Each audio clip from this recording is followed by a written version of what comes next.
Hello everybody, Haj here. So why am I making these tutorials and why is it important? Well, to be honest with you, I've been in the industry for a long time. I've used a lot of different 3D software packages. Started off with using Avid Softimage, which was bought out by Autodesk. And when I was a student and I was learning Softimage, I didn't know what the future was going to hold. I didn't know that I was spending all these years learning this program and then getting a bachelor's degree to continue learning this program, that one day it would not exist.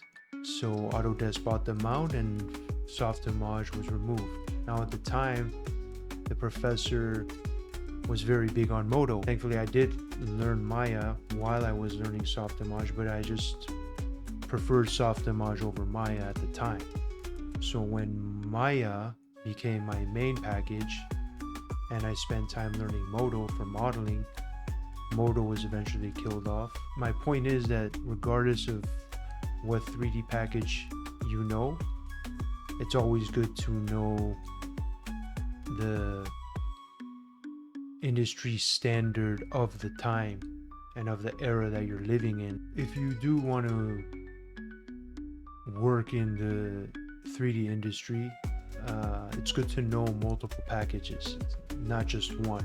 I don't think you should put all of your eggs in one basket, whether that's Blender or Maya or 3D Studio Max or AI.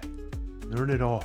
Learn how these tools can work together. You can't build a whole house with just a hammer. You need a hammer, you need nails, you need a bunch of different tools to get the job done. I see a lot of tutorials out there, well, most tutorials, every tutorial, they're all with the Blender Keymap. But the problem is, if you get a job using Maya, or even if you're using Unreal Engine, you kind of want to learn the different tools. I mean, you be a master in one package, and if you are starting right now, I recommend Blender to anybody kind of brand new to 3D, but I still feel that using the industry compatible keymap will give you a little bit more leverage when you are transitioning to other software.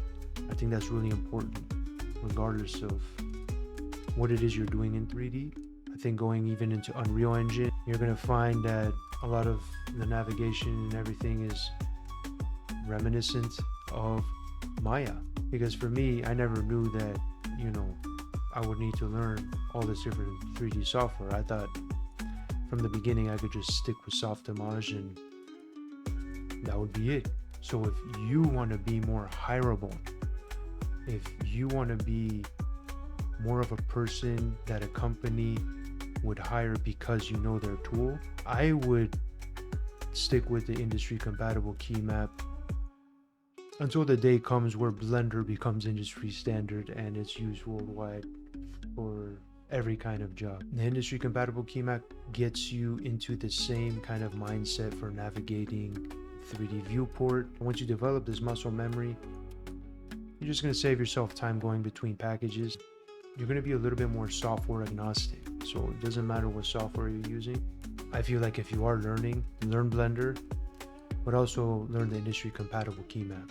And the reason for these videos is so that you can transition between Maya, Blender. So I hope this helped. I'm going to post these videos so that you can kind of get a better understanding of how to set that up and how you can actually be more hireable and a more versatile 3D artist or CG generalist by knowing the industry compatible keymap. And once you know how to use all the tools in one 3D package, it's very easy to transition them to the other 3D package. So how do I do this in Maya versus how do I do that in Blender? So just, I would say if you're brand new, absolutely start with Blender, play around with your industry compatible keymap and see how it transitions to other 3D software by downloading their trial, and see for yourself. See if it's working better and see how your workflow can be a little bit more consistent and a little bit more efficient. And you'll be a little bit more hireable when you need to tell them, yeah, I know that software. And the idea behind these videos is so that you can go into a more comprehensive program where I'm going to take you from zero all the way up to bringing a concept to completion. I hope this helped. If you have any questions or comments, please leave them down below. And you can watch this video if you want to get started with the Blender Industry Compatible Keymap. Take care.